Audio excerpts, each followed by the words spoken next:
শ্ৰীযুত বনজিৎ ৰাজদেৱ তেখেতক বিহু উদযাপন সমিতিৰ তৰফৰ পৰা এখন বিহুৱানেৰে সম্বৰ্ধনা জনাবলৈ আহ্বান জনাইছোঁ আমাৰ উদ্যোক্তাসকলক। ধন্যবাদ। এতিয়া আমাৰ অতিথি সন্মানিত ৰাজদেৱক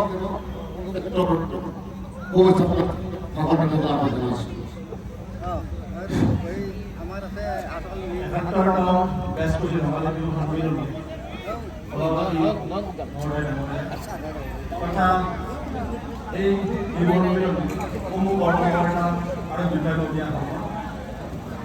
আৰু উপস্থিত থকা আমাৰ চৰকাৰ বিৰোধী মোৰ অন্তৰৰ পৰা আপোনাক সকলোক নৱবৰ্ষৰ লগতে এই ৰঙালী বিহু বসন্তৰ কথা ভাবি আপোনালোকক অলপ আৰু শুভেচ্ছা জনাওঁ।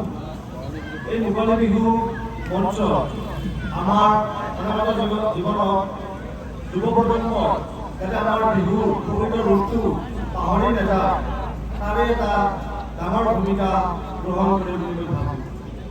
চৰকাৰ আমি জানো এইবাৰ বিহু আমি আমাৰ প্ৰাণৰ শিল্পী জুবিন দা অবিহনে উদযাপন কৰিছোঁ। আমাৰ জুবিন দা অবিহনে আমি বিহু উদযাপন কৰি এইবাৰ আমি সকলোৱে দুখ অনুভৱ কৰিছোঁ। জুবিন দা নাই। আমি জুবিন দা কিছুমান বৈশিষ্ট্যৰ ভিতৰত এটা বিশেষ বৈশিষ্ট্য মোৰ খুব ভাল লাগিছিল, সেইটো হ'ল জুবিন দাৰ স্পষ্টবাদিতা। তেখেত খুব স্পষ্টবাদী আছিল। তেখেতে সত্য সাহসেৰে প্ৰকাশ কৰিছিল। সত্য সত্য বুলি কোৱা, ভুলক ভুল বুলি কোৱা, সেইটোৱে হ'ল স্পষ্টবাদিতা। চৰকাৰ স্পষ্টবাদী মানে এনেকুৱা নহয় যে কোনোবা মানুহৰ অন্তৰত আঘাত কৰে। স্পষ্টবাদিতা হ'ল আমি যিকোনো কথা বিনয় আৰু নম্ৰতাৰে আৰু যুক্তিপূৰ্ণভাৱে প্ৰকাশ কৰিব লাগে।